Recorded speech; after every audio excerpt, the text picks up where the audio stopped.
días. En el día de hoy hablaremos acerca de volúmenes y capacidades pulmonares y también hablaremos acerca de la función de un estudio diagnóstico llamado espirometría. ¿Ok?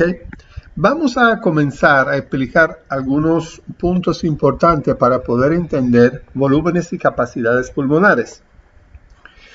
Primero, tenemos que saber si sacamos a los pulmones de la caja torácica, esos pulmones se colapsarán. Vamos a suponer que esa es la caja torácica.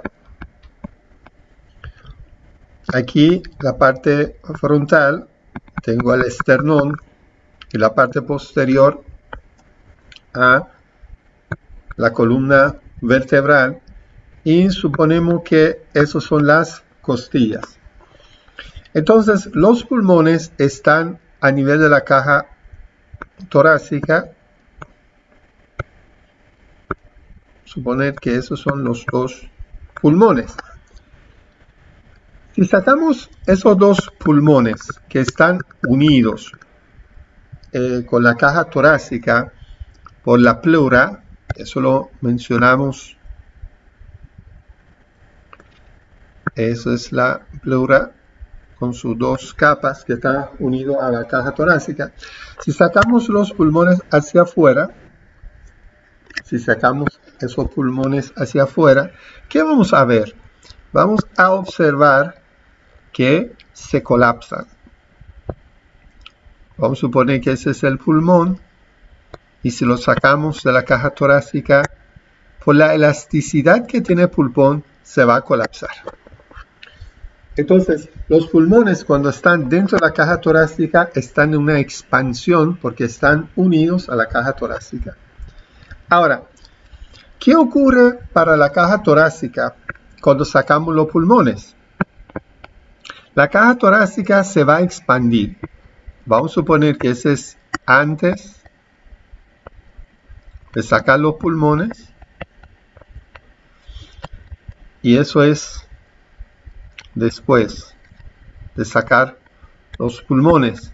Habrá una mayor expansión de la caja torácica. ¿Por qué? Porque la caja torácica quiere ir en una dirección diferente que los pulmones. Vamos a demostrarlo aquí. La caja torácica tiene una tendencia de expandirse en esa dirección y los pulmones tienen una tendencia de expandirse al lado contrario porque tienen elasticidad. Esos son los puntos importantes para poder entender el tema de hoy. Aquí vamos a suponer que esa es una representación de uno de esos alveolos que está dentro del pulmón. Y a su alrededor vamos a suponer que tenemos la caja torácica. Ahí están las costillas. Entonces, tenemos la presencia de un elemento muy importante que es la membrana pleural, la parte interna, que a eso nosotros llamamos la pleura visceral porque está unido al pulmón, y una membrana parietal que está unido a la caja torácica. Entonces, esa parte de la pleura está unido a tejido pulmonar y esa parte está unido a la caja torácica. Y ahí se forma una cavidad llamada cavidad pleural con un líquido que mencionamos llamado líquido pleural. Eso ocurre en otro lado también por el mismo mecanismo, ¿no? Ok. Siempre hay un equilibrio entre dos fuerzas. Dos fuerzas que mencionamos ahí arriba. Dijimos hay una fuerza que quiere expandir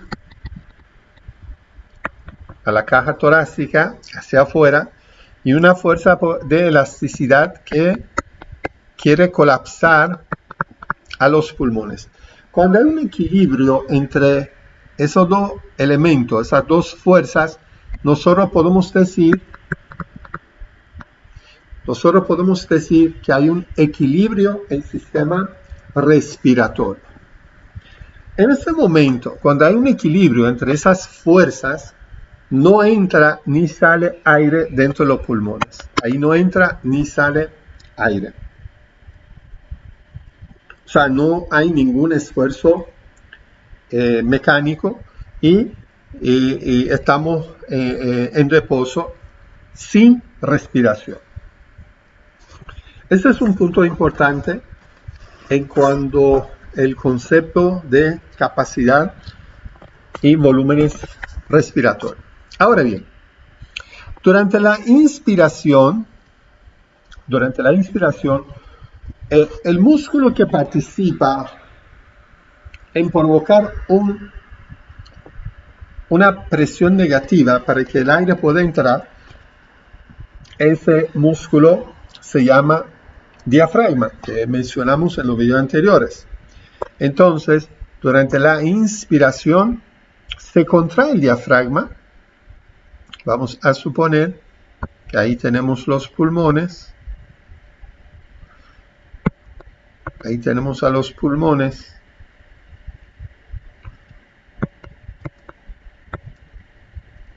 ¿Ok? Entonces, y la parte inferior, unido a ello, tenemos diafragma. Cuando se contrae el diafragma y ocurre un aplanamiento de diafragma, entonces se produce una presión negativa dentro de los pulmones y eso hace que el aire entra con fuerza dentro de los pulmones. Podemos decir que el músculo inspiratorio de mayor importancia es el diafragma.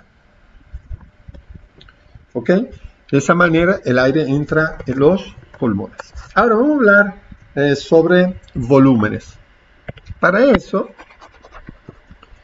vamos a ver en qué consisten esos volúmenes. Primero vamos a comenzar con un volumen que se llama volumen tidal. Vamos a ver en qué consiste el volumen tidal.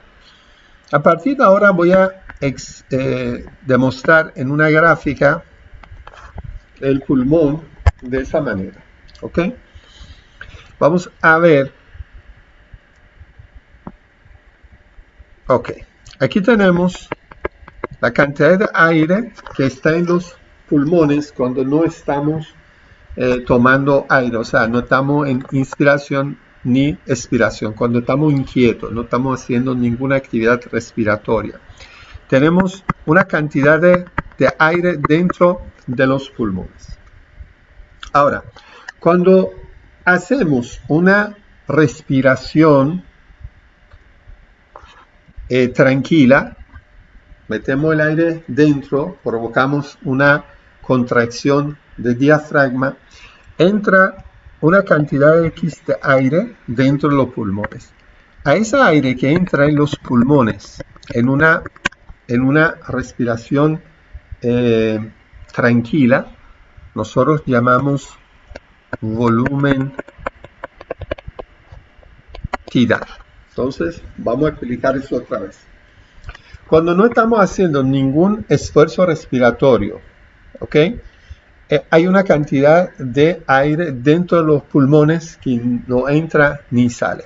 Ahora, cuando hacemos una respiración tranquila, metemos el aire de manera muy tranquila, entonces ahí entra una cantidad específica de aire dentro de los pulmones. A esa cantidad de aire que entra en los pulmones en una respiración tranquila, nosotros llamamos volumen tidal. ¿Ok?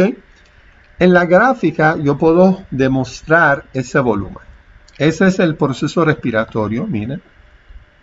Respiración, meter el aire dentro, sacar el aire hacia afuera. Respiración, expiración. ¿Ok? Ahora, esa cantidad de aire que nosotros en cada inspiración tranquila metemos dentro de los pulmones, nosotros a esa cantidad de aire llamamos volumen tidal. Volumen tidal. Aquí podemos ver de manera más específica, de este lado, ese es el volumen tidal. Entonces, en cada respiración tranquila, nosotros metemos 500 cc de aire dentro de los pulmones y en una expiración tranquila sacamos 500 cc de aire hacia afuera. ¿Ok? Muy bien. Ahora, cuando ocurre una inspiración, o sea, meter el aire hacia adentro de los pulmones de manera forzada, porque estamos haciendo un esfuerzo con músculos inspiratorios, otros músculos accesorios, además del diafragma, entonces entra más aire dentro de los pulmones. Quiere decir, vamos a ver, si yo tengo aquí, ese era el aire que no entra ni sale, que está dentro de los pulmones. Y cuando hago una respiración tranquila, lo meto 500 cc más de aire, que se llama volumen tidal. Ese es el volumen tidal. Ahora, si yo hago una inspiración forzada, meto el aire con toda mi fuerza hacia adentro, entonces entra más aire dentro de los pulmones. Ese aire que entra dentro de los pulmones, ¿ok? Luego de una inspiración normal, que lo llamamos volumen tidal, a eso nosotros llamamos volumen, se llama volumen respiratorio, volumen de reserva inspiratorio. ¿Cómo se llama?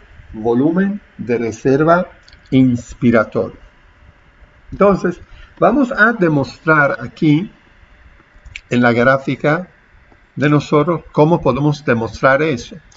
Recuerdan que ese es el volumen tidal. Entra y sale 500 cc de aire dentro de los pulmones. Ahora, eso es cuando hacemos una respiración tranquila, sin ningún esfuerzo extra. Solamente ahí participa la contracción de diafragma y su relajación. Ahora, cuando hago una respiración forzada, o sea, meto el aire dentro usando otros músculos accesorios junto con diafragma, entonces entra más aire. A ese volumen extra que entra en los pulmones después de una inspiración tranquila, nosotros llamamos volumen de reserva inspiratorio. O sea, que va de aquí hacia acá. Eso es lo que podemos ver. Bien. Ok. Ya hicimos la inspiración. Ahora queremos sacar el aire hacia afuera.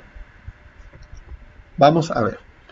Muy importante ese concepto. Recuerden que había un aire que no entra ni... o sea, hay aire que está dentro de los pulmones, ¿sí?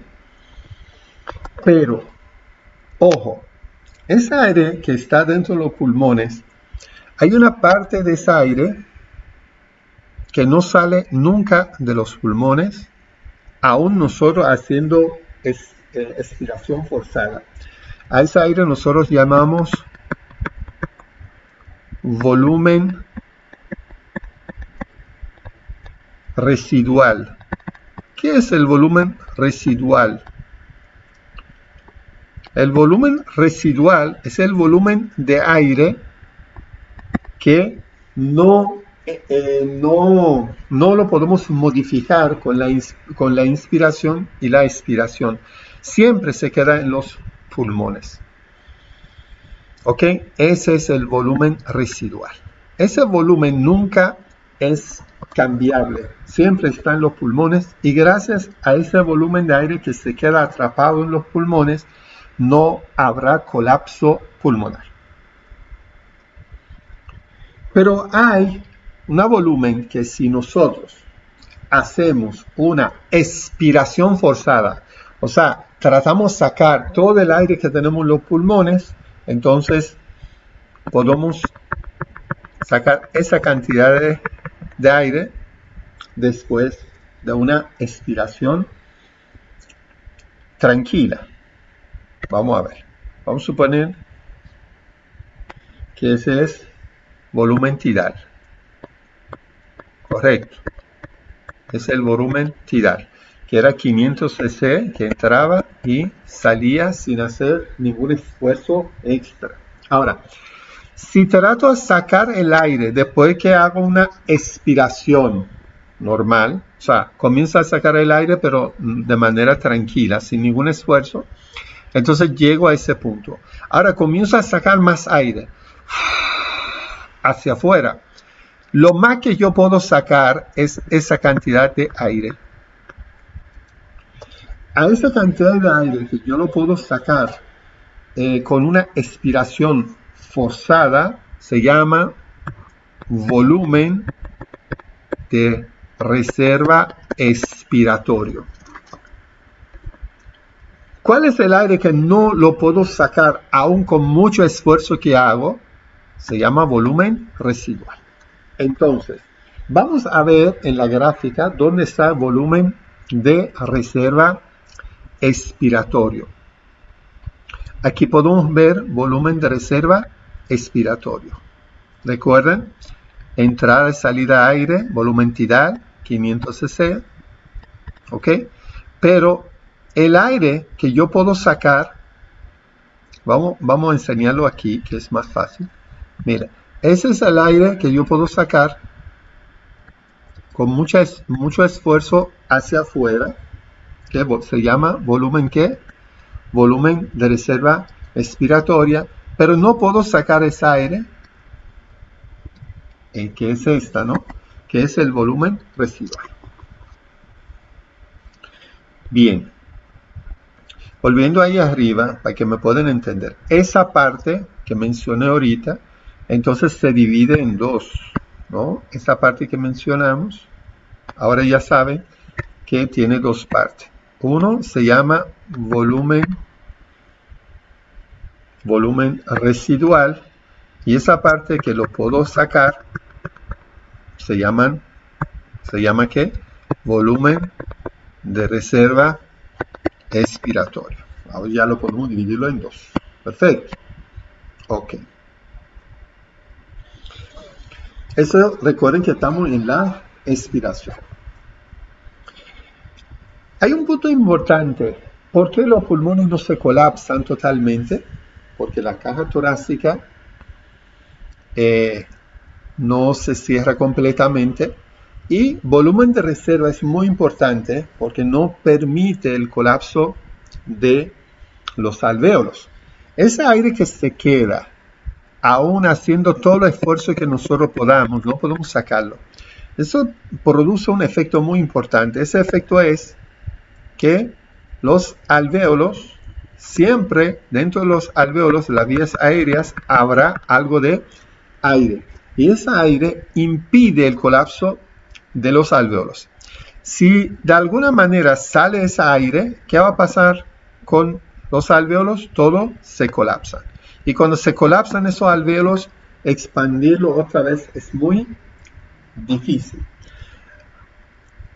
Entonces, es un punto importante entender que volumen residual es el volumen, uno de los volúmenes muy, muy necesario para que no haya un colapso total de los pulmones. Ahora bien, vamos ahora a hablar de capacidades. Esos eran volúmenes que mencionamos, volumen tidal, volumen residual, volumen de reserva expiratorio, todo eso que mencionamos eran volúmenes. Ahora, ¿qué son capacidades pulmonares? Cuando hablamos de capacidades pulmonares es cuando hablamos de dos o más volúmenes pulmonares. Si yo sumo dos o más volúmenes pulmonares, estamos hablando de capacidades pulmonares. Vamos a mencionar algunas de las capacidades pulmonares. Vamos a volver a nuestra gráfica. Esa es la gráfica que teníamos.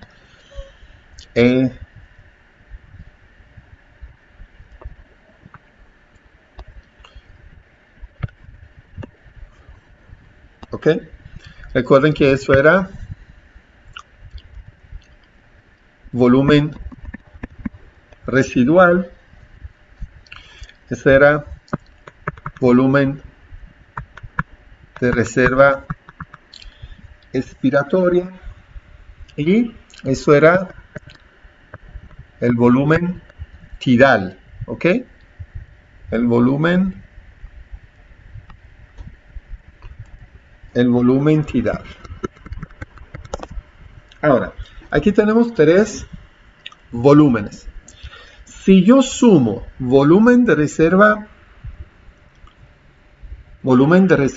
expiratoria más volumen residual, esos dos volúmenes, la suma de volumen de reserva expiratoria y volumen residual, la suma de esos dos me da una capacidad. Recuerden que dos o más volúmenes forman capacidades. Ahí se forma capacidad residual funcional. La suma de volumen residual con volumen de reserva expiratoria me da la capacidad residual funcional. Vamos a ver dónde podemos encontrar eso en la gráfica. Aquí tenemos volumen residual y aquí tenemos volumen de reserva expiratoria. Si sumo esas dos, me da capacidad residual funcional, que es esta. Entonces, capacidad residual funcional es la suma de esos dos volúmenes. ¿Qué importancia tiene la capacidad residual funcional? Recuerden, capacidad residual funcional, una parte del aire ni entra ni sale de los pulmones, siempre está ahí fijo. Y una parte solamente se intercambia si hay una expiración forzada. ¿Ok? Ahora, vamos a poner un ejemplo para que me puedan entender. Vamos a suponer que tenemos un supermercado y en ese supermercado hay una cantidad X de un alimento. Vamos a suponer que estamos hablando de arroz, ¿no? O huevo. Vamos a suponer que hay una cantidad X de arroz. Vamos a suponer que esos son fondos de arroz. Y la gente, por sus necesidades, van y quieren conseguir el arroz para su uso diario, ¿no? Ahora, si ellos van y compran el arroz y comienza a escasearse el arroz, llega un momento que habrá una fila grande frente al supermercado. Ahora, si por un lado la gente está en compra y por otro lado nosotros comenzamos a suplir el arroz, mientras van comprando, vamos supliendo el arroz, no habrá escasez nunca en los stocks de supermercado. Eso ocurre algo así mismo a nivel pulmonar. Si siempre yo tengo aire a nivel de esa parte, o sea, el volumen residual junto con volumen respiratorio, reserva expiratoria, siempre hay algo de aire. Entonces cuando yo entro el aire, la cantidad de 500 cc, ese aire que entra, que lo llamamos volumen tidal, entra algo de oxígeno y algo de CO2 y se mezcla con el aire que está dentro ¿ok? Y siempre habrá una reserva de oxígeno dentro de los pulmones. Vamos a suponer que no existía esa cantidad de aire que está reservado dentro de los pulmones. ¿Qué sucedería? Vamos a suponer así, que solamente entra 500 cc y sale 500 cc y no hay nada de reserva. Entonces, de pronto cuando entra 500 cc de aire, hay mucho oxígeno, ¿sí? Ahí están los vasos sanguíneos que recogen ese oxígeno para llevar. Y habrá escasez de oxígeno, porque todo solo lo absorbemos a nivel de vasos sanguíneos y lo llevamos hacia los tejidos. Entonces, habrá una escasez de oxígeno mientras está ocurriendo la entrada y salida de 500 cc de aire. Esa es una de las razones que nosotros siempre necesitamos algo de aire dentro de los pulmones reservado para que no haya nunca una escasez de oxígeno dentro de los pulmones y en la circulación. Recuerden que la respiración es episódica, o sea, la respiración es episódica y aire que está en forma de capacidad residual funcional mantiene niveles de oxígeno estables durante la respiración. Como dijimos en el supermercado, si hay una cantidad de arroz dentro de los stocks y nosotros mantenemos la entrada y salida de funda de arroz al supermercado, nunca habrá escasez. Una de las razones que nosotros debemos tener aire de manera reservada en los pulmones es esta. ¿Ok? Es muy importante ese punto. Vamos ahora con otras capacidades. Tenemos esas capacidades, vamos a mencionarlo otra vez aquí. Recuerden, tenemos volumen residual. ¿Ok? Aquí tenemos volumen residual. Tenemos volumen de reserva expiratoria. Tenemos el volumen tidal. ¿Ok? Ahora, si yo meto el aire de manera muy enérgica dentro de mis pulmones, ¿qué ocurre? Si entra el aire muy fuerte, hago una inspiración forzada, meto todo el aire que se puede dentro de mis pulmones, entonces ahí voy a tener ese volumen que se llama volumen de reserva inspiratoria. Volumen de reserva inspiratoria. ¿Ok? Vamos a ver todos esos volúmenes. Ese es el volumen residual, que siempre se queda en los pulmones. Volumen de reserva expiratoria, que es la cantidad de aire que yo puedo sacar de los pulmones luego de una expiración normal. Volumen tidal es la cantidad de aire que entra y sale de los pulmones en cada respiración tranquila. Y volumen de reserva inspiratoria es la cantidad de aire que entra en los pulmones de manera forzada luego de una inspiración tranquila. O sea, esa es una inspiración tranquila y después de ahí yo meto más aire de los pulmones y a esa cantidad de aire nosotros llamamos volumen de reserva inspiratoria. Aquí tenemos todos los volúmenes. Ahora vamos a sumar esos volúmenes para que me da capacidades. Entonces, si sumamos todo ese aire de este volumen residual hasta el volumen de reserva inspiratorio, esa totalidad de aire que nosotros tenemos en los pulmones, una parte que nunca sale, que es volumen residual, y el otro sí podemos hacerlo, entonces esa totalidad recibe el nombre de capacidad total pulmonar. Capacidad total pulmonar, que es esta. Pueden ver la suma de todos los volúmenes, incluyendo el volumen residual, se llama capacidad pulmonar total. Ok, ¿qué es? Vamos con otra capacidad. Si yo tengo el volumen residual, lo mencionamos esto, más volumen de reserva expiratoria, la suma de esos volúmenes, ¿cómo se llama? La suma de eso mencionamos que se llama capacidad residual funcional. ¿Cómo se llama? Capacidad residual funcional, que es la suma de esos dos volúmenes. Y otra capacidad, vamos a ver, tenemos volumen residual,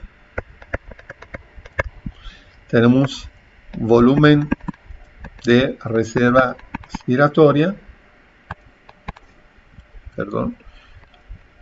volumen de reserva expiratoria, tenemos volumen tidal y tenemos volumen de reserva inspiratoria, ¿sí? Volumen de reserva inspiratoria. Ahora, si sumamos esta, o sea, sacamos de esa suma volumen residual y sumamos esos tres volúmenes, a esos tres volúmenes, la suma de esos tres volúmenes se llama capacidad vital.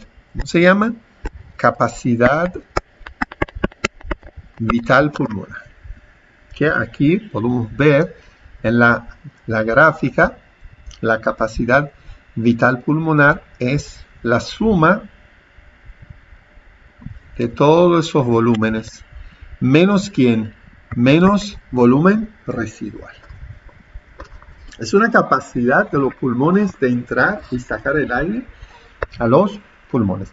Ahí pudimos conocer volúmenes y podemos conocer las capacidades. Entonces, ¿cómo podemos medir esos volúmenes, esas capacidades? Usamos un equipo en laboratorio de fisiología, usamos ese equipo de laboratorio. El espirómetro es un espirómetro simple, que es una campaña móvil, que es aquí, podemos ver. Parcialmente sumergido en agua, ¿ok? Un tubo que se extiende desde la boca del paciente, aquí pueden ver el tubo, a través de agua y emerge dentro de la campana, justo sobre el nivel de agua. Cada vez que el paciente hace un movimiento respiratorio, ese cilindro puede subir y puede bajar. Y está unido con un bolígrafo y aquí hay un cilindro de papel que cada vez que ese bolígrafo sube y baja, puede registrar algo encima de un papel que está pegado a ese cilindro. ¿Ok? Es el cilindro donde está conectado ese papel, ¿no? Enrollado alrededor. Entonces, eso lo usamos en laboratorio de fisiología, pero existen espirómetros digitales muy modernos que de una vez con instrucciones que da el neumólogo o el técnico, de una vez puede registrar los volúmenes y capacidades y hace el trabajo más fácil. Eso fue todo por el día de hoy. Espero que pueda ayudarlo a ustedes en cuanto a entender esos conceptos importantes relacionados a volúmenes y capacidades y uso de espirómetro en la práctica médica. Muchas gracias por su atención.